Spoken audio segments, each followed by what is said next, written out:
Hey there, I'm going to show you an extremely powerful and very simple to set up workflow that allows you to conduct research on small and local business leads, extract a ton of valuable information, and have a pitch email automatically generated that you can send out to start getting clients right away. If you like this video, please like and subscribe, and you can visit theviableedge.com or sign up for the Viable Edge newsletter in the link below. I'm going to walk through the entire process of setting this up. There's a leads guide linked below that contains all of the files and documents that you'll need for this. That file will contain 6 folders. Each folder has the files that go with each step in this process to make it as easy to follow and set up as possible. I'm going to get into everything you need to set this up so you can get going right away. So let me show you exactly how this works. I have a Claude project set up here, and all I need to do is provide a business type and a location, and Claude will do the rest. So just thinking randomly, let's think about HVACs in Salt Lake City. Now, what happens here is Claude is going to go out and do research because Claude has built-in web searching capabilities. Once Claude finds leads that it qualifies according to criteria that I set in the prompt in the project folder, it will then add them to an Airtable. And once specific leads are found, if they meet a certain quality threshold and lead score, then a pitch email will automatically be generated and left in my Gmail drafts folder. Now, Claude has reported that it's found several possible candidates for leads, and it's adding them to my Airtable. You can see on the bottom here, they're starting to show up in real time. We got technical HVAC design. And as these leads are dropped in, they're scored a certain way. So we've got a 7 and an 8. Because those meet or exceed a threshold that I set, pretty soon we're going to see an email get written that'll be a personalized pitch based on the issues we've identified with this business. If I click through to any one of these records, we can see that there's 3 main pieces of information that are gathered. A core issue, the website shows evidence of manual processes, etc., a modernization opportunity, implement a digital intake workflow, and an AI solution path. A lightweight AI-powered intake system could pre-qualify leads. This information is based on the services that I offer, which are what the prompt is designed to look for. And each one of these leads has that information in it. So one of the side benefits of this process is that over time, you have a whole bunch of data and gathered research on what these types of businesses might struggle with, which will enable you to refine your offer and give you some really valuable research for marketing to these businesses. All right, so we can see that while I was speaking, these emails were written and popped up. So they should be appearing in my Gmail folder. Let's see. All right, here's my Gmail, and you can see I've got the 3 drafts right there. If I open one of these, hi there, I came across technical HVAC design while researching businesses in your category based on what I saw. I won't read the whole thing, but you get the idea. This is a really, really powerful and fantastic process. You're going to be amazed how easy it is to set up. I'm going to walk you step by step through the entire thing. So again, I encourage you to like and subscribe, and I'd love to get your feedback in the comments. Likewise, if you run into any issues, want any help or ideas on how to improve this, please leave a comment or reach out to me at adam@viableedge.com. Let's get right into it. Let's take a high-level look at what's happening here. First, we're going to use Claude to conduct research. Effectively, Claude is really doing all of the heavy lifting here, and then once it finds leads, it's using the MCP server just to send that data out to Airtable. And I think this also speaks to how powerful the MCP trigger is, because as much offloading as we can do to Claude Desktop simplifies everything that happens on the automation side of things.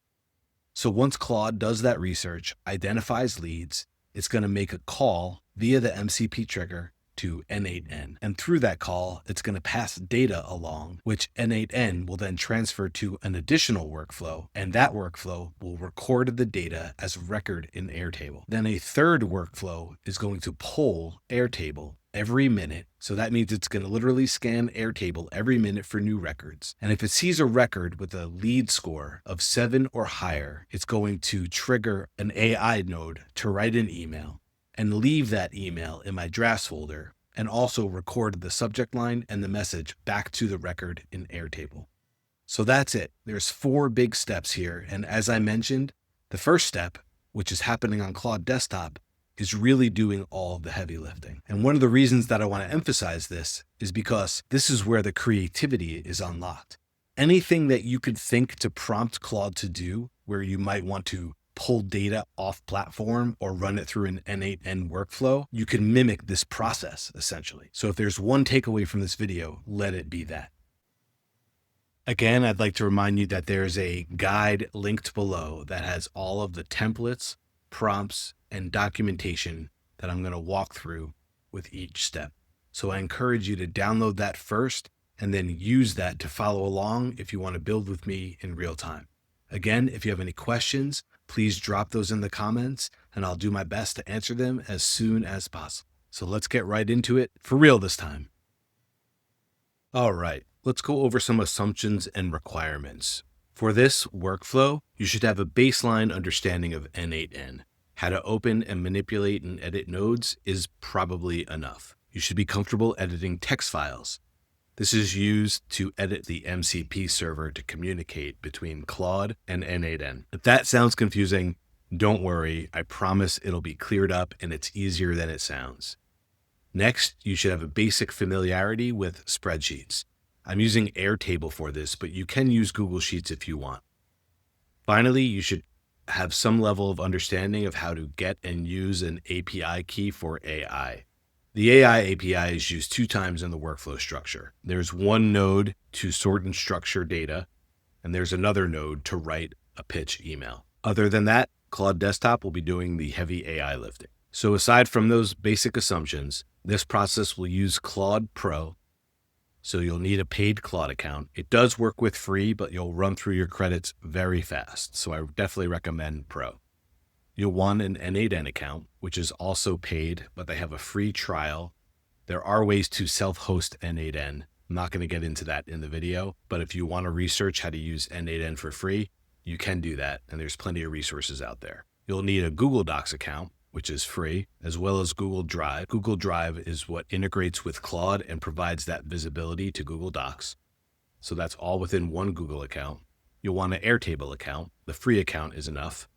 Gmail, what is used at the tail end of the workflow to capture the draft pitch emails. And as I mentioned earlier, you're going to want an AI API key. Anthropic, OpenAI, Google. You can also go to OpenRouter. There's a lot of options out there, and it's pretty straightforward. Linked below is a file that has all of the templates and docs. It'll have a written guide, and then it'll have folders for each step, and each folder will contain the files that are used in that step. So it should be as easy to follow as possible. Keep your eye on the file names. I may have changed some things around as I go through the work of editing this, and it's important to know the file names of the Google Docs in respect to the project instructions, and I'll get into that a little bit later. And that's pretty much all you'll need to get going. Let's move on to step 1. In the lead research materials that's linked below, you'll find that every file you need is organized by step. So if we open up step 1, there's going to be 5 different document files, and you should import all of these into Google Docs.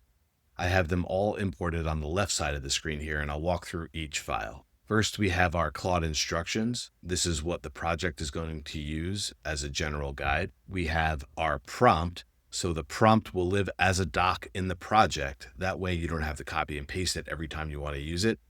And you can update it in Google Docs, and Claude will get those updates dynamically. Next is the email prompt. This email prompt is not actually used by the project, but it is here as a reference and for you to be able to edit and refine in Google Docs. This is used later within N8N. Next, we have an AI modernization prospects guide. And all this really does is lay out the criteria for the best fitting businesses for the type of service that I want to offer. So I encourage you to look at this framework and edit it, adjust it, and refine it for how it's going to work best for your business, and use AI for this. But it's a great way to keep Claude focused on the types of businesses that you want to remain focused on. And finally, there's a priority matrix, which has the specific details based on the last document. So this goes into specific cities and businesses and lays out by priority which businesses are most likely to respond to my offer. Once you have these docs in Google Docs, start a new project in Claude. You can name your project whatever you want. Let's just call it SMB Research for now. And then once this project is created, you want to set your project instructions, copy and paste the entire instructions from the Word doc into Claude's project, and then save the instructions.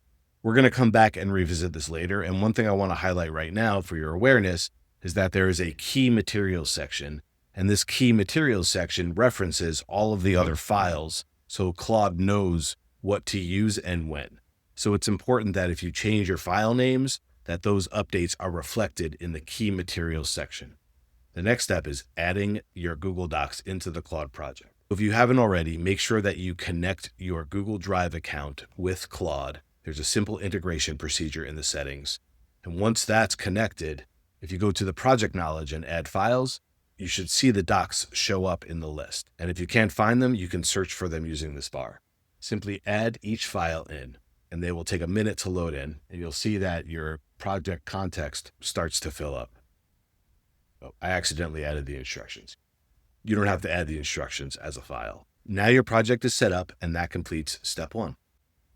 All right, let's move on to step 2. This is setting up our Airtable. So if we open up the step 2 folder in the included file, you'll see that there's a CSV template there that has all of the data schema, or simply the columns and data fields that we'll need to capture records from Claude. So to get started, we're simply going to create or use a workspace and then start a new sheet from scratch. Let's import our CSV file. Give that a minute to load up. Once that's loaded up, there's a couple of things we want to do here. One is we want to go to the created time field, edit that field, and change the type to created time, which is down towards the bottom of the list. What this does is tell Airtable to capture the date and time anytime a new record is created. When N8N goes to pull Airtable later on for pitch emails, it can see what has been created since its last check and run the evaluation on whether that record gets email or not. The CSV file has some records in there, so if this happens, you see a bunch show up, you can delete them. Next, change the score field to a number so it matches the N8N workflow, and when data is sent back and forth, it's properly characterizing the data types. The other fields should be long-form text fields, and they're set that way when the file is imported. Just want to note one thing, there's a field here for generate message. You can ignore that field for now. I use it to manually trigger emails. I'm not going to include that process in the video, but if there's enough interest, let me know in the comments. I'm happy to make a follow-up video to show you how to make the manual trigger. One thing to note is that you should rename your base and table to something that is going to make sense to you, because we're going to reference these items in the N8N workflow. And that's it for step 2. Moving on to step 3, we're going to start working in N8N and set up our workflows. The first workflow to set up is the capture lead to Airtable workflow, which is actually second in the process after the MCP trigger. We want to set this up first so that when we do set up the MCP trigger, we can point it to this workflow. The file for this workflow can be found in the step 3 folder of the guide linked below. To import this file, simply create a new workflow within N8N, click on the 3 dots on the top right of the screen, import file, and then choose the file that's in that folder. Once you have that file imported, you should see something like what you see on the screen here. So taking a look at these nodes, first we're going to look at Airtable. And if you haven't already, you're going to want to connect your Airtable account to N8N, and you can do that by creating a new credential. In Airtable, you get a personal access token, which you use just like an API key. If you can't figure it out, Google or ask ChatGPT. It's actually very easy to do. Once you have your Airtable account connected, you'll see that these values, base and table, you want to pick from the list, base and the table that you created in the prior step. These values should already be present in the included import. If they're not for some reason, drop a comment and I'll see what I can do to help you out. Next, let's look at the middle node, which is used to sort and structure data. The data is going to be coming in via the MCP trigger as one long string, which is why you have this blob of text here as a query. So what this node does is take that information and then break that out into the values that can be picked up by Airtable. So if I run this test here, you can see that in action. I've executed this node already, so there's some data already there for me to test with. So it might be a little bit hard to see, I apologize. So now all of that data is structured and organized by the schema we set and matches the column headers in Airtable. Business name, URL, email, score, which is a number, core issue, modernization opportunity, and AI solution path. So all of this will now be transferred over to the Airtable node and dropped into the appropriate columns when a new record is created. And the way that it's doing this is through AI. So this is the first place you're going to use your AI API key. If we click down here, I already have Anthropic hooked up. And I'm using Claude Sonnet 3.5, which is probably even a little bit overkill for this process. But once you import this workflow and connect your AI model, you should be set to have the raw data structured and organized accordingly. One thing I also want to note here is that this workflow will actually remain inactive. Because it's being called and activated by another workflow, it doesn't need to be active on its own. And that's it. That's all you need to do to set this up. So make sure you save, and then for step 4, we'll start another new workflow. Moving on to step 4, the MCP server trigger. This is what allows Claude to communicate via MCP to N8N and send data and also receive data. It's a powerful capability that's surprisingly easy to set up. Similar to the last step, if you go into the step 4 folder of the guide linked below, click on the 3 dots to import that JSON file. And once you import that into the new workflow, you should see what we're looking at on the screen here. Once you have this loaded, open up the MCP server trigger and capture the production URL. You can flip back and forth between the test and production URL. It's important to capture the production URL. Also, notice the path. The path is set as SMB_research_add records. That matches the path at the end of the URL. Also note that the production URL does have an additional path after the /SSE. So I want you to capture the production URL, copy it into a notepad. We're going to use this later when we set up our MCP server. The second node is our tool call. This one is called add lead to Airtable. And this is what sends the data to the workflow that we just set up. And the reason that we set up that workflow first was so that when we set this one up, we have that workflow already visible in the workflow list. So make sure that the source is set to database, that the workflow parameter is from list, and then all you need to do is select the workflow that we just set up. One thing to note is that the name of this tool is what Claude will see as the MPC server when you're using it. So if you notice when I showed the demo up front, in the chat box, when I referenced the tool, it matched what I have written here. So I'm hopeful that makes sense. That is the entire setup for step 4. So make sure you save, and we'll move on to the next step. Moving along, step 5 is where we set up our workflow for drafting a pitch email. Similar to the prior steps, if you open up the step 5 folder in the linked lead guide, you'll find the N8N template that you could import directly into a new workflow. This one's a little bit more complex than the prior ones we looked at, but easy to set up. The way that this works is that there's an Airtable trigger that is set to scan the Airtable every minute, and any time that it finds a new record, it will make a determination if that record is eligible for a draft email. In this trigger, we're pointing to our Airtable via the base and table IDs. These values are a string of characters that can be found in the Airtable URL. For one reason or another, you can't designate the Airtable information by name, so the base ID is the string of characters that appears after the first slash in the URL and starts with the letters APP. And then the table ID is the string of characters that are after the following slash. So all you need to do is copy and paste those two values into the base and table ID fields here in the trigger. Additionally, if you want, you can change how frequently N8N will pull or scan Airtable.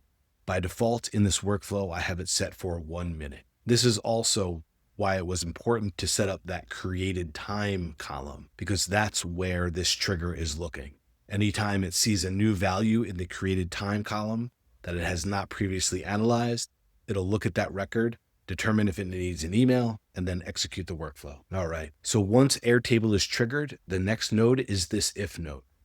And here we determine that if there's a score that is greater than 6, so 7, 8, 9, or 10, we'll signal true and then pass the data on to the email generation. And if it's a 6 or below, it'll signal false and then end the operation. So if that score is higher than a 6 in a new record, the email generation node is triggered. And this is probably the most complex node that we have in the entire process. In this field here, I just expanded the prompt field. This prompt is found in the email prompt Google Doc that we covered in step 1. So all you really need to do is copy and paste that email prompt in. But before you do, you have to customize the email because this is just a default setup that I have here. I have included my name. You'll see that there's different fields referenced in here.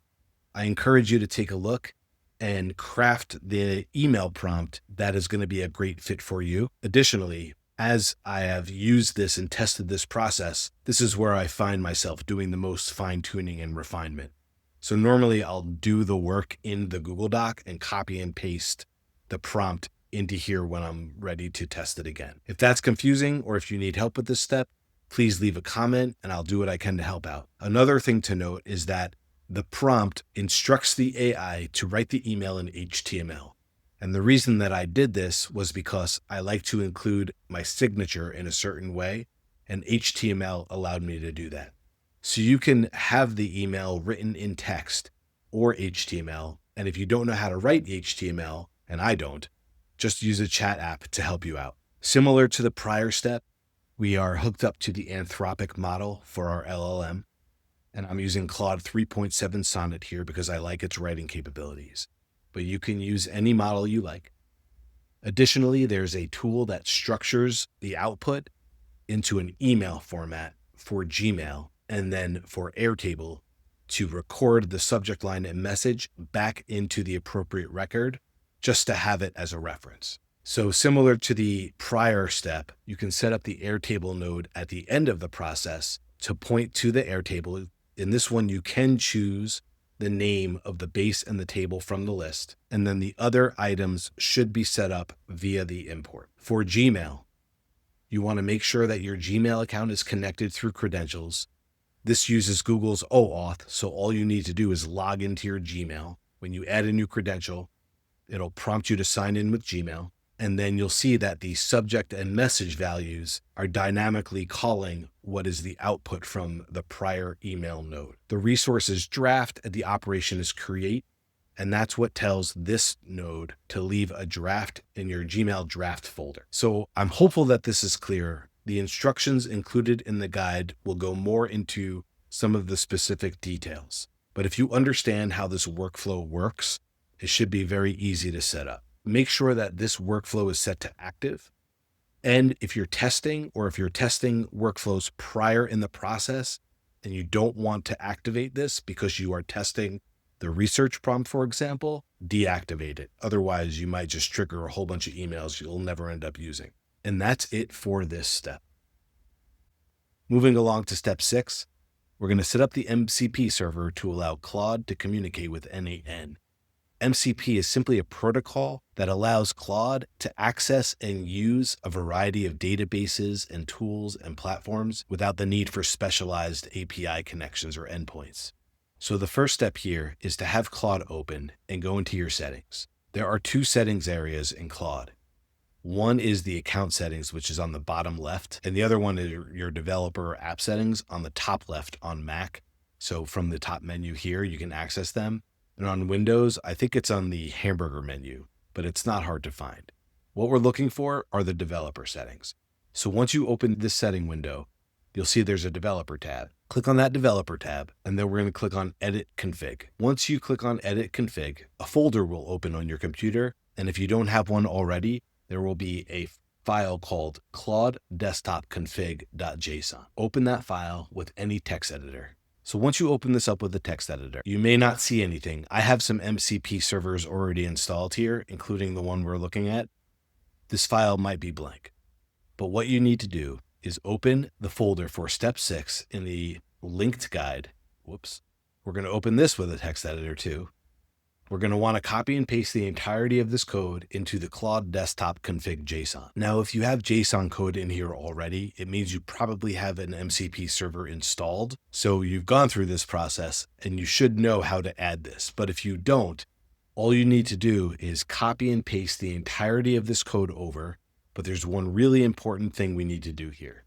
If you remember back in the earlier step, I think it was step 4, where we captured our production URL from the MCP server trigger, we want to take that URL and we want to paste it in the placeholder that I've highlighted here. This is what tells Claude to trigger that MCP workflow, which then triggers the following workflow to record the record to Airtable. Now, once you've copied this MCP server code in, you want to save your desktop file, close out of it, and then we're going to restart Claude.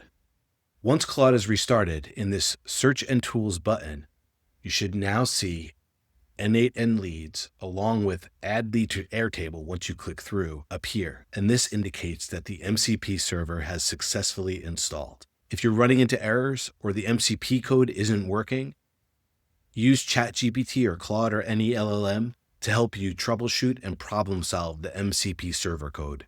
It's simple JSON, and I've done that many times to get this working properly. Another way to check is to go back into the developer settings.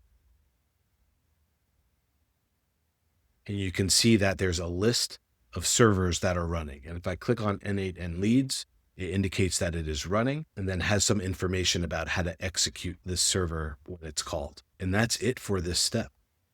Now that you know how to connect Claude to N8N, there are unlimited things that you can do, and it's an extremely powerful capability. And this is where your creativity can really come in, and you can really come up with some great applications and use cases for using Claude in new ways. So there will be more detailed instructions in the guide, which you might have noticed I'm scrolling through on the left side over here.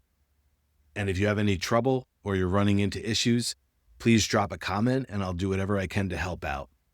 But hopefully you understand how easy it is to get Claude connected to N8N and begin leveraging a whole new dimension of capabilities right away. With this step complete, we've really done all of the hard work. The next thing to do is to start testing, refine our prompts, and fine-tune the process to work for you. With everything set up, it's a good opportunity to go back into the Claude project instructions, which I have pulled up here in the Google Doc, and make sure that the key materials are specifically referencing the files that are in the Claude project. It's easier to work in Google Docs. That's just how I prefer to do it. And then copy and paste this into the Claude instructions once the file names match. So I'll show you what that looks like in my project. So if you recall, in the first step when we set up our project, we pasted the project instructions in here from the Google Doc.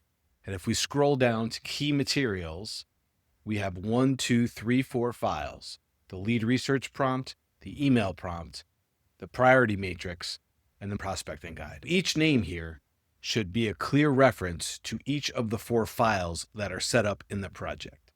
Make sure that you double check that everything matches up. And that's what allows me to enter just the business and the location, because once the chat sees that and references the instructions, it knows then to execute the project research prompt. I mentioned a couple of times throughout the video, you can go back and fine tune the research prompt as you determine the quality of the results that you're getting. So I highly encourage you to take some time, open up that prompt document, and spend some time going through the different criteria to make sure that this matches the kinds of services that you're selling, that the criteria match what you're looking to find in prospective leads, and fit the nature of the research and the outcome that you're looking for. So I wanted to just give you a quick tip on what to do if you're running into errors. The first thing you're going to do is go to executions. This is going to document all of the previous executions of the workflow and enable you to go and recall the data that was received and use that data to edit out any issues. So if I go to the most recent workflow, which is what I used in the beginning of this video, and I click through to the node, let's click through to the tool node actually. The query that's received here is what Claude sent through. And what we're looking at on the right is what was returned from the other tool. One thing I want to call out here is that this ID is what is assigned by Airtable in the record once that record is created. So if we look at the lead capture workflow and go into the most recent execution, we can see that the string of data came in from the MCP trigger. We can see that that data was then sorted according to our instructions, and then it was sent to Airtable as records. Now, all of the values here, they're lit up green, meaning that this node was able to associate the data with the proper variable that was set. So for example, in our schema, the business name is I Know a Guy Back. The website URL is assigned as I Know a Guy Back. So this is where things usually break down. If you're not getting the proper data in Airtable or you're seeing errors thrown up, the first place to look is to make sure the variables are landing in the right spot. And what you can do if you need to edit this is you can copy the data to editor. So what this does is it uses the most recent execution as the sample data for you to edit the workflow. So if I go into Airtable, now I can edit it with the same data, and I can pull these variables into the proper fields if I need to. I'm not going to do that because they're already set up properly. Make sure schema is selected here. That'll turn these variables into draggable elements that you could literally drag into the proper field. So you might have to poke at this for a little while until you get the variables working properly. So again, if you need to troubleshoot, start there. If you are troubleshooting with the research prompt, I would encourage you to deactivate email prompt. That way, as you're testing and refining the research, you're not just generating emails, which could be wasting valuable API credits. And the last tip I want to share is make sure that whatever email address you're sending from is following best practices and guidelines for deliverability. You can go research this on Google or ask ChatGPT. There are settings that you might need to change to ensure that your emails are going to be deliverable and not set up to trigger spam filters, which could really damage your domain or your brand.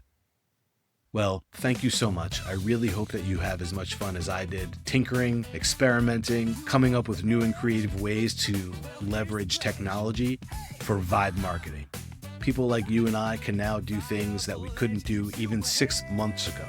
We have the power of entire teams now at our fingertips. And we're only limited by our own creativity. If you like this video, again, please give me a like and subscribe. It really goes a long way. Sign up for theviableedge.com. And if you have any feedback or would like any assistance, or there's parts of the process that are not clear enough, leave a comment. I'm happy to go back and figure anything out with you. Thank you so much again, and thank you so much for sticking with this. Bye-bye.